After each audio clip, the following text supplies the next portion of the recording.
Chapter 1. At Riverdale Public Hospital. Excuse me, make way.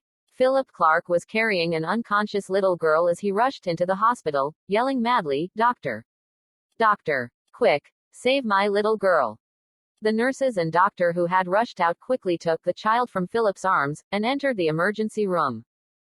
"Oh, you can't go in." A nurse in an azure-colored uniform with a face mask stopped Philip from entering into the emergency room. Just then, the rapid sounds of high heels clicking against the ceramic tiles could be heard from the back, squeezing his heart with every click. "Philip Clark!" roared a woman's voice. Slap. A crisp slap came in firm contact with Philip's cheek. Before him stood Wynne Johnston with an enraged expression as tears pooled in her beautiful eyes. "If anything happens to my daughter, I will never forgive you." Her tone was cold and laced with full fury. This scene frightened quite a few patients and their family members in the hospital. Philip hung his head low in shame without attempting any explanation. "HMPH. Wynne snorted coldly. The dissatisfaction and contempt in her eyes were visible. Philip stood aside with his head down in silence like a kid who was caught misbehaving. He stole a few glances at the woman standing a few meters away from him, the woman he used to call his wife. The woman with whom he had already signed the divorce papers could officially be separated from him at any time. Wynne Johnston was gorgeous. Her features were defined, her figure tall and slim. She was well-mannered and educated, once the prettiest girl in their university. She had unexpectedly fallen in love with Philip, abruptly gotten married, and given birth to his daughter, Mila Clark. However, life after marriage was not as ideal. Philip's career did not go well, and his business ended up failing. His daughter even had congenital heart disease, which drained all of their savings, and now he had to make a living by doing food delivery services.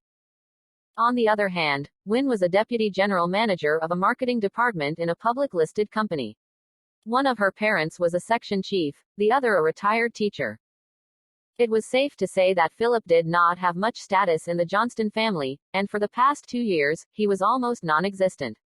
And because of Philip, Wynne had fallen out with her family that her parents were not willing to provide them any support. Both the elders had told them solemnly that they would assist in their granddaughter's treatment funds only if Philip and Wynne divorced.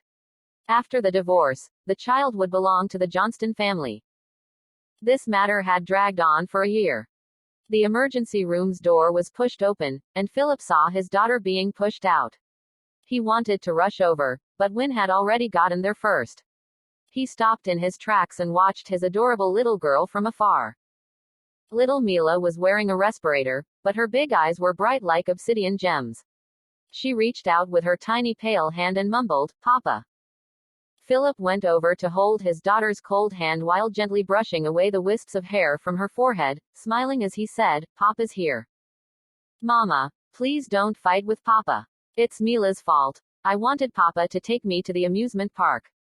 Little Mila, who was only 3 years old, was speaking feebly for her father. Wynne smiled and answered, "Okay, Mama will listen to you and not argue with Papa." "Philip Clark, pay the hospitalization fee." A cold voice interrupted Philip's conversation with his daughter. Philip glanced at Wynne, but she only shot him an icy glare before accompanying their daughter into the ward. Upon reaching the inpatient payment department, Philip took out his debit card. "I'm sorry, but your card has declined," said the nurse coldly as she swept him a look. Oh, it's Philip Clark, she thought. The penniless man who keeps getting his wife to foot the medical bills. He could have asked for help from his parents-in-law, but he hasn't. What an egoistic man. Rubbish, it's declined. Philip was exasperated. He grimaced and humbled himself, bowing slightly to ask, "Nurse, can you give me a few days?" The nurse shot him a cold look with mockery in her eyes and replied, "If you don't have any money, ask your wife. After all, you're just a kept man." "You." Philip's expression darkened. The nurse merely crossed her arms and scoffed. "You have until tomorrow. If you can't pay up, then proceed with discharge." After that, she turned around to ignore him. Saying another word to him made her feel disgusted. How could she bully someone just because they're poor? Philip clenched his fists tightly in a fury, feeling bitter. The moment he turned around, he saw Wynne standing behind him radiating a cold aura. Hatred was apparent in her frosty expression. "Winnie, Don't worry, I'll go and gather some funds now. Philip forced a smile. However, both their savings were already dried up. Tears poured down from Wynn's eyes as her hands balled into fists. Philip Clark, if you're still a man, go and beg my parents. Philip froze. His words were stuck in his throat. Ha! Wynn scoffed as she wiped her tears. I knew it. You never change. Is your pride more important than Mila? She had seen through to his thoughts. Wynn then turned around with her back facing him. Philip let out a helpless sigh and then received a notification about a delivery on his phone. He rushed to the ward, had a quick chat with his daughter before leaving. Before he left, Wynn reminded him, Philip Clark, it's my father's birthday this weekend. If you don't want to divorce, then go and beg my parents. She left him with no choice. Philip knew that this was the last shred of Wynn's patience for him. Just as he was about to leave the hospital, an arrogant male voice called out to him, Wow, isn't this Philip Clark? Where are you rushing off to? Philip looked up to see a handsome man standing in front of him. The man was wearing a full suit with a fruit basket and a Peppa Pig doll in his hand. Juan Parker. Why are you here? Philip's face immediately darkened. Juan Parker was his best buddy at university. But ever since Philip and Wynn got married, they became enemies because Juan, too, was in love with Wynn. I asked him to come. Wynn suddenly appeared and walked past Philip. With an apologetic smile, she said to Juan, Brother Juan, I'm so sorry to trouble you again. Upon seeing Wynn, the mocking expression on Juan's face turned into a generous smile as he said, It's okay, I'm Mila's uncle after all. This is for Mila. I'll go and pay the bills now. Juan then shot Philip a smug look with apparent disdain in his eyes. The knuckles on Philip's fists turned white. He asked Wynn coldly, Why did you loan money from him? Do you have any? Or do you want Mila to be kicked out of the hospital tomorrow? Wynn glared icily at Philip before turning away to follow after Juan, chattering happily with him as they went. Philip's eyes were about to pop from their sockets out of anger at this scene. He felt his ego being dealt a heavy blow. Money, money, money. It's all about money with them. Philip stood at the entrance of the hospital for the longest time before heaving a sigh. He looked up at the blue sky and then dug out his cell phone to make a call. Howie, where are you? Let's meet up. Inside a rented house, Philip and Howard Lowe sat across each other. Howard was a slightly tanned and skinny man. He handed a debit card to Philip and said, There's 60,000 here. Take it for now. Philip's hand was trembling as he took the card. Howie, thank you. Thank you. What's there to thank? We're brothers, after all. Howard laughed. I object. There was a loud bang, and the door of the rented house was suddenly pushed open. A tall woman rushed in furiously. Howard Lowe, that's the bride price you were supposed to give my family.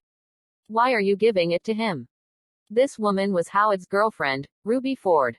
Her looks were a 7 out of 10, and she had a proud personality. She was a bit of a snob. Ruru, Mila has been hospitalized, so I'm only lending this to Philip for an emergency. Howard went over to pull at Ruby's arm as he explained. Ruby swung his hand away and sneered at Philip. Ha, Philip, how many times have you borrowed money from our Howard now? If you're going to be shameless, why should I indulge you?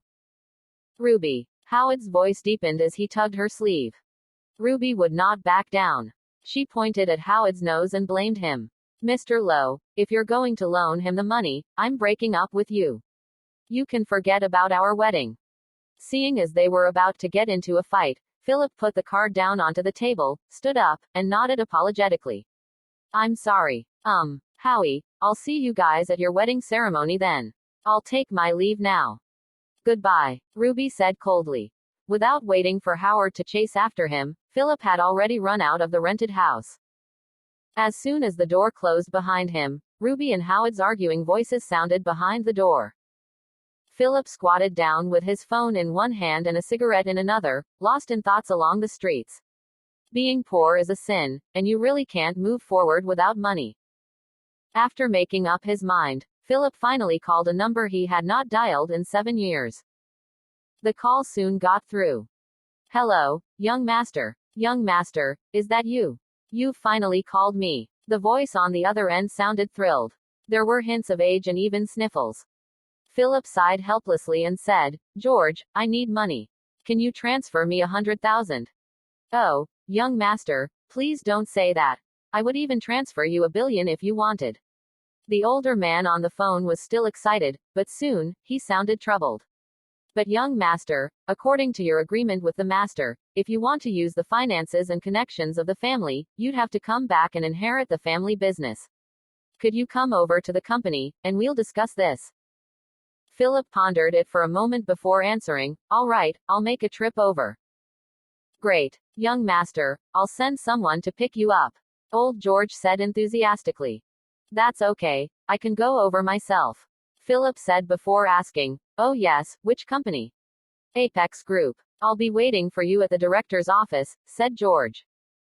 After hanging up, Philip stared at the stream of people passing by in front of him. Okay, I'll be frank and say that I, Philip, am born with a silver spoon. My family has assets worldwide, and my family owns 70% of the businesses in the world. I've been trying to avoid the inheritance these past 7 years, so I ran away, hoping that I could experience a normal life. But today, reality has forced me to compromise. If I don't work hard enough, don't have any money, I would have to go back and inherit that massive fortune. Philip soon arrived at the Apex Group building in his scooter. It was a tall building of about 300 meters. The company itself was ranked at number 7 on the Fortune Global 500 list.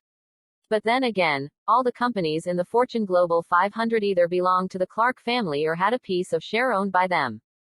Upon entering the lobby, Philip was stopped by a female voice.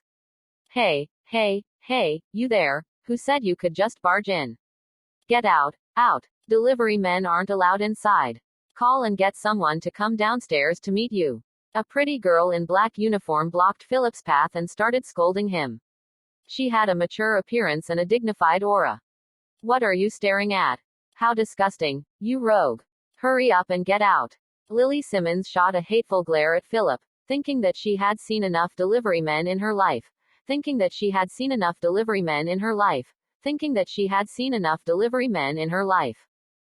Chapter 2.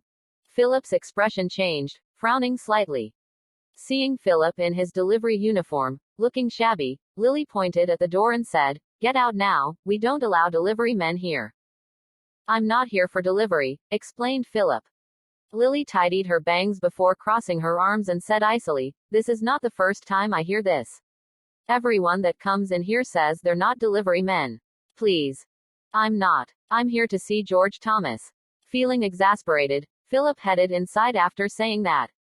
FCK. Are you mad? Didn't you hear what I was saying? Lily was furious. It was her first time seeing such a shameless delivery man who would just force his way in after being denied entry. Just then, a department manager seemed to have heard the commotion and came out with an ugly expression. What's going on? Manager Stewart, this delivery man is trying to force his way into our office. Lily pointed at Philip and then continued with much disdain, I'll get security to chase him out immediately. The manager frowned and sized Philip up before saying, Our company doesn't allow delivery men inside. Please leave. Stewart showed more courtesy, but his tone and attitude did not sound friendly. This man was a department manager of a company listed in the Fortune Global 500. To be this polite to rubbish delivery men was already very kind. Seeing Philip still standing there in a daze, Lily was anxious to show her authority, so she pointed at him again and roared, Did you hear that? Get out now. Philip was annoyed. Did she swallow a stick of dynamite, or is she on her period? This is a company owned by my family, and you're just a watchdog. Who are you to bark at your owner? Damn it. I've already said that I'm not here for a delivery. I'm here to see George Thomas, Philip answered coldly. George Thomas. The manager was stunned as he stared, bewildered at Philip before snorting out a laugh. You're looking for our chairman. George Thomas is your chairman. Philip was dumbstruck. Wasn't that old man a mere secretary? Since when did he secretly become chairman? No wonder he was brave enough to want to talk about conditions. That means I can't be soft when I see him later. I, Philip Clark, will never inherit the family business. I'll just take the money and go. Stewart shook his and laughed sarcastically. You didn't even know that President Thomas is our chairman, and you say you're looking for him. Do you have an appointment? Mr. Stewart, stop joking. How could trash like him get an appointment? Lily mocked as her lips curved into a sarcastic smile. All right, Lily, get security to come over. Stewart waved impatiently. Understood, Mr. Stewart, answered Lily in a coquettish voice before she jogged over to the front desk and picked up the phone to call the security department. The manager was about to leave when, suddenly, an angry voice sounded at the front desk. George Thomas, get down here right now. I'm being held up by your receptionist. If I don't see you in 3 minutes, I'm leaving. The other two people followed the source of the voice and saw Philip just hanging up with a lazy expression as his eyes surveyed the office environment.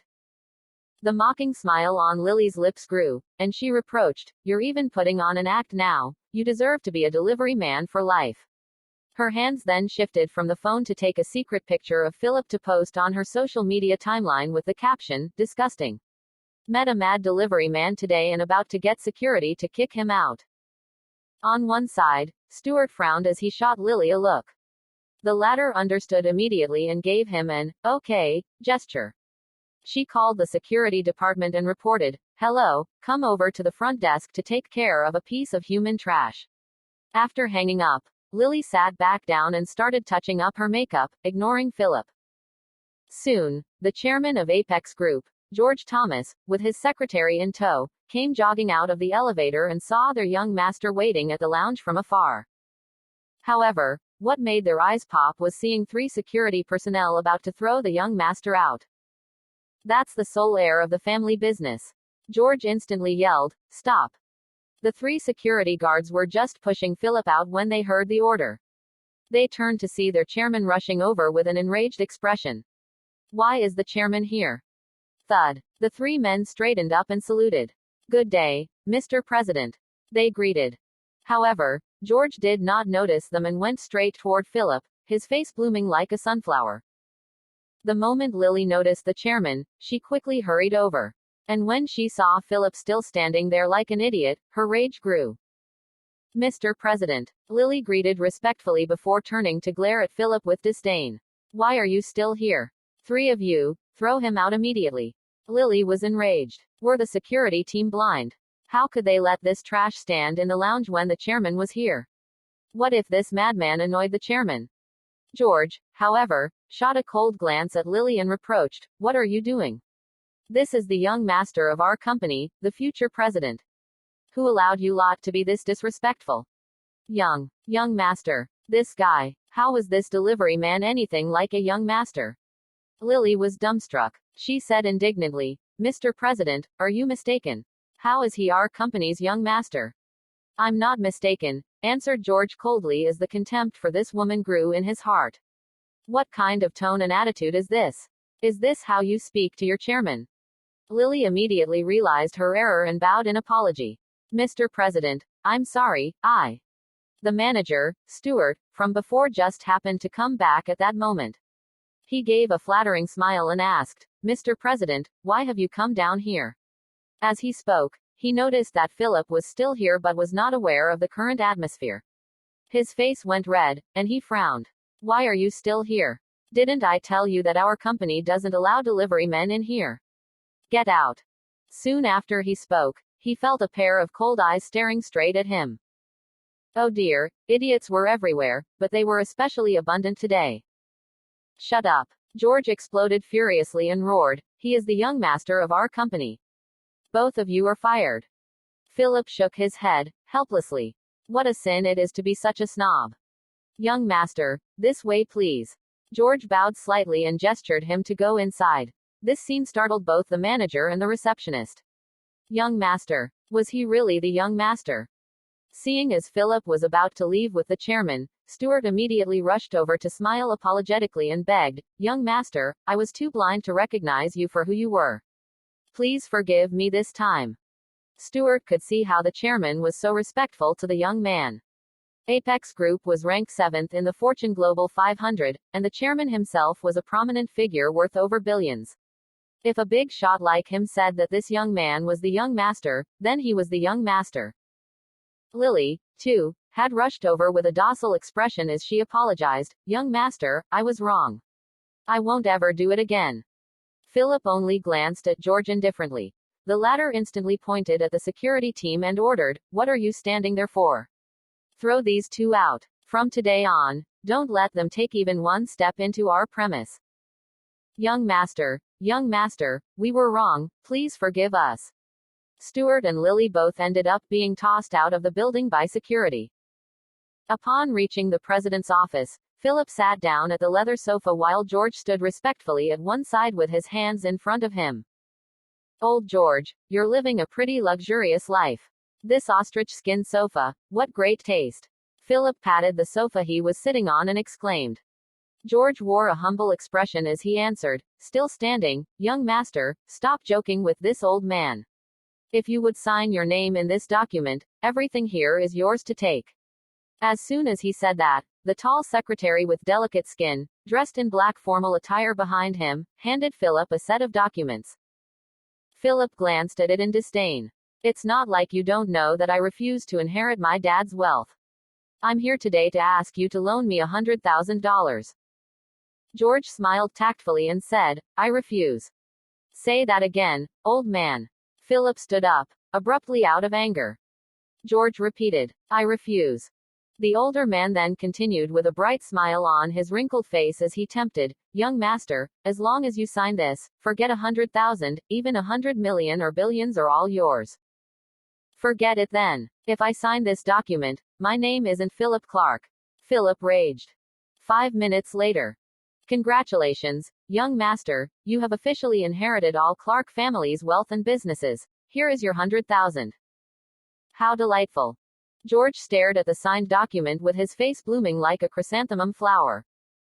At the same time, the secretary beside him brought over a briefcase and opened it. It was 100,000 in cash. "George, old man, you're too lavish. This briefcase looks like it's carrying 100 million instead," said Philip as he picked up a plastic bag lying beside and put the money in. "I'll be taking my leave now. Take care, young master.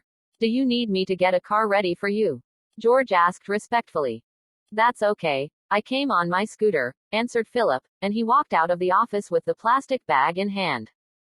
After Philip had left, George immediately brought the documents up to the conference room on the top floor and started a video conference. "Master, the young master has finally signed." Old George stood in front of the large screen, bowing slightly as he reported with much enthusiasm and respect. The screen showed an old man in a wheelchair.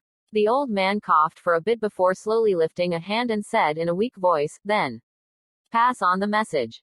"Yes, master," answered George, wiping his tears as he looked at the old man on the screen. In an instant, the top management of all the businesses under the Clark family received an email informing them that the sole heir of the Clark family, Philip Clark, had officially inherited the family business. These businesses include properties, development, entertainment, production, finance, investment, information technology, and etc. Philip returned to the hospital and rushed over to the ward just in time to see Win and Juan leaning close to each other as they chattered happily. Philip frowned as he balled his hands into fists. "Philip Clark, where have you been?" Upon seeing him, Win asked coldly. To think this man still had the heart to run around, ignoring his daughter. Win's gaze held disappointment as she looked at Philip. Juan, who was sitting beside him, snorted in laughter. "Philip, were you away trying to borrow money? It's okay. I can foot the medical bills. I'm Mila's uncle, after all. I don't need you to worry about my daughter's medical expenses, I can pay up." Philip walked in with an icy expression. "Philip Clark, how can you behave this way toward brother Juan? Apologize to him." Win started scolding him, thinking that she knew her husband well enough to know that he was disrespectful on purpose. Brother Juan was kind enough to help them foot the bill, but this man was sour to him. How rude. Juan feigned kindness and urged Win, saying, "Winnie, don't get angry. Philip must be feeling upset because he didn't manage to borrow any money." Win shot Philip a furious glare as she looked down on him even more. Philip tried to hold his rage back as he stared at both of them with clenched fists. He wanted so much to throw a punch at Juan's face. "Winnie." He's calling her by her pet name so affectionately. "Jesus, Win Johnston, I'm your husband here. Have you no shame?" Juan feigned kindness and urged Win, saying, "Winnie, don't get angry. Philip must be feeling upset because he didn't manage to borrow any money. Wynne shot Philip a furious glare as she looked down on him even more. Philip tried to hold his rage back as he stared at both of them with clenched fists. He wanted so much to throw a punch at Juan's face. Winnie. He's calling her by her pet name so affectionately. Jesus, Wynne Johnston, I'm your husband here. Have you no shame? Juan feigned kindness and urged Wynne, saying, Winnie, don't get angry. Philip must be feeling upset because he didn't manage to borrow any money. Wynne shot Philip a furious glare as she looked down on him even more. Philip tried to hold his rage back as he stared at both of them with clenched fists. He wanted so much to throw a punch at Juan's face. Winnie. He's calling her by her pet name so affectionately. Jesus, Wynne Johnston, I'm your husband here. Have you no shame? Winnie. He's calling her by her pet name so affectionately. Jesus, Wynne Johnston, I'm your husband here. Have you no shame? Winnie. He's calling her by her pet name so affectionately. Jesus, Wynne Johnston, I'm your husband here. Have you no shame? Chapter 3. It's just money. Who said I didn't manage to borrow any? Philip glared viciously at Juan. Juan was dumbstruck as his expression froze. When the surprise was still evident in his eyes, Philip tossed the plastic bag in his hand in front of him and Wynne. The bag fell with a loud thud and rolls of cash appeared before their eyes. The corner of Juan's eye twitched slightly as his lips trembled. His hands had subconsciously balled into fists. Wynne was surprised. She stared at the money Philip had tossed in front of them, confused, but then her expression immediately turned cold as anger surfaced in her eyes. Where did Philip get all this money? If he had this, why didn't he take it out earlier? I even had to keep another man company by chatting happily with him. Doesn't he know how tiring it is? Here's 100,000. I'm paying you back all at once, including the past loans. Don't ever come here again, said Philip coldly. Juan did not take the money. To be frank, this 100,000 did not amount to much in his eyes. He only thought of it as a charity to the poor. Well done, Philip. You managed to fund this much in such a short time. But I'm curious, who would lend you so much in such a short amount of time? Juan asked ambiguously, feeling his ego being shaken. He had stayed there just to wait for Philip to come back so he could ridicule him. Besides, he wanted to show Wynne just how terrible the man she had chosen was. But now, the words that Juan wanted to say were all stuck in his throat. This feeling of discomfort and a lump in his throat made him antsy. Does it have anything to do with you? Answered Philip indifferently. Wynne could no longer stand it. She stood up and yelled at him, That's enough, Philip. Brother Juan has helped us out so many times now, so how can you say that? Did I ask him for help? Don't you have any idea who he's doing all this for? Philip retorted, his rage barely visible in his eyes. Wynne was stunned. Of course, she knew why Juan cared for Mila so much. However, being exposed so directly by her husband hurt her pride. She accused, What do you mean by this? Philip took a deep breath to calm his emotions. He had been arguing with Wynne a lot more recently. Aren't you leaving? He moved the conversation back to Juan. Juan snickered. He then picked up the money and left without saying more. Wynne shot a furious glare at Philip before chasing after Juan. Brother Juan, let me see you out. It was finally quiet. Philip sat down beside Mila's bed and watched his daughter sleeping soundly. He felt immense guilt. Mila, is it hard for you to be with Papa? But I'll tell you what, from today onwards, you'll be a little princess. Philip stroked his daughter's forehead gently with great affection in his eyes. Just then, Wynne returned to the room. She asked coldly, Where did you get the money from? Philip answered without ever looking up. I borrowed it. From who? Howie. Wynne breathed a sigh of relief. She had thought that he borrowed it from a loan shark. You've already borrowed from him too many times. You can't keep troubling him. Make sure to return it to him soon. I heard he's getting married. I know. I'll return it to him as soon as I can. Philip finally looked at Wynne. This woman was really beautiful. Even with her brows pinched together, there was still a charm to her. It was just a pity she did not know that her good-for-nothing husband, who had collapsed after one setback, was now the heir to the world's wealthiest family. He could now summon clouds and rain with just a nod of his head. Wynne's gaze gradually fell darker. She looked at her daughter lying on the sickbed and said, Philip, you managed to borrow money this time, but what about the next? Will you have to borrow money every time Mila gets hospitalized? The old Philip had been vigorous and spirited back then.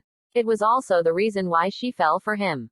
But after he had failed in his startup, Philip could not pick himself up again, and he became more and more wretched. Philip was slightly irritated. I know what to do. Wynne kept quiet for a moment before continuing to say, Philip, even if it's not for yourself, think of it as doing something for Mila. Come with me to my father's birthday this weekend. Apologize to my parents. Philip kept quiet, only clenching his fists. Seeing him unwilling to say anything, Wynne grew more annoyed. She stomped her foot, took her bag, and scolded him, then, just keep being this wretched for the rest of your life. After watching Wynne stomp out of the room in anger, Philip finally let out a helpless sigh. Life without money and prestige sucked. Would his father-in-law ever approve of him? In the afternoon, Philip had some urgent matters to take care of, so he got the nurse to look after Mila. Wynne was busy with work, so she was already back at her office. Philip got onto his scooter, refreshed his delivery list to start working again. He received a delivery task at Intercontinental Hotel. The people who could afford a room here were mostly rich. Upon reaching suite room number 8808, Philip knocked on the door. Hello, your delivery is here. Following a click, the door was opened, and a fit woman came into view. She was wearing a crop top with spaghetti straps and black shorts. There was a tattoo of a rose on her thigh, and her hair was disheveled, her makeup exquisite. Hello, Philip handed her the delivery with a bright smile before stopping halfway. Ruby Ford. Philip. The girl standing in front of him was Howard's girlfriend, Ruby Ford. She was staring at Philip with a surprised expression as suspicion and anger flashed in her eyes. Ruru, are you done? I can't wait any longer. You have even brought bunny ears today. Hee. Coming from within the room was the revolting voice of a middle-aged man. Ruby shot Philip a glare, snatched the delivery from him, and slammed the door shut. Philip stood dumbfounded outside the door for a long time before he regained his senses. Shit. Why is Ruby here? She's even in a room with another man. Should I tell Howie? Half an hour later, Philip met Ruby at the lounge downstairs. The latter had put on a black trench coat and trotted over in her high heels before sitting on the opposite of Philip. She took out $300 from her purse and placed it on the coffee table, saying coldly, "This is for you." Philip stared at the $300 and snorted. Is this a bribe? Ruby frowned and dug out another $200 to toss onto the table. $500. Is that enough? This is worth 2 days of your salary. Well, that escalated quickly. Philip stood up, looking furious, and said through gritted teeth, Ruby, how could you do this to Howie? He has worked so hard for you, and you two were going to get married by the end of the year. So what? Who says I will marry him? Ruby snorted and lit a latest cigarette, saying nonchalantly, Philip, why don't you just mind your own business? You keep coming to borrow money from Howie, and that's starting to irritate me. You're a man, don't you have any sense of shame? It's no wonder your wife wants to divorce you, trash. Ruby then stood up and crossed her arms, staring proudly at Philip. Don't say a word about what happened today, or I'll get someone to break your leg. After that, Ruby went over to the plump middle-aged man who was waiting aside, and both of them left the hotel, arm in arm. Philip clenched his fists tightly. After he took the money on the table, he left the hotel and made a mental note to tell Howie about it. Just then, Philip's phone rang. A glance at the caller ID showed that it was a call from his manager, Wilson Young. The moment he answered the call, a thundering rage exploded from the other end. Philip, what the FCK are you doing? I've received more than 10 complaint phone calls. Were you delivering to Mars? Come straight back after your delivery, then pack up and get lost. Wilson was going insane with anger. In just half an hour, he had received more than 10 complaint phone calls about Philip. It was driving him crazy. Was this trash trying to work at all? Mr. Young, you can stop scolding me because I f***ing quit. I just fired you. Say what? Philip Clark. Philip hung up.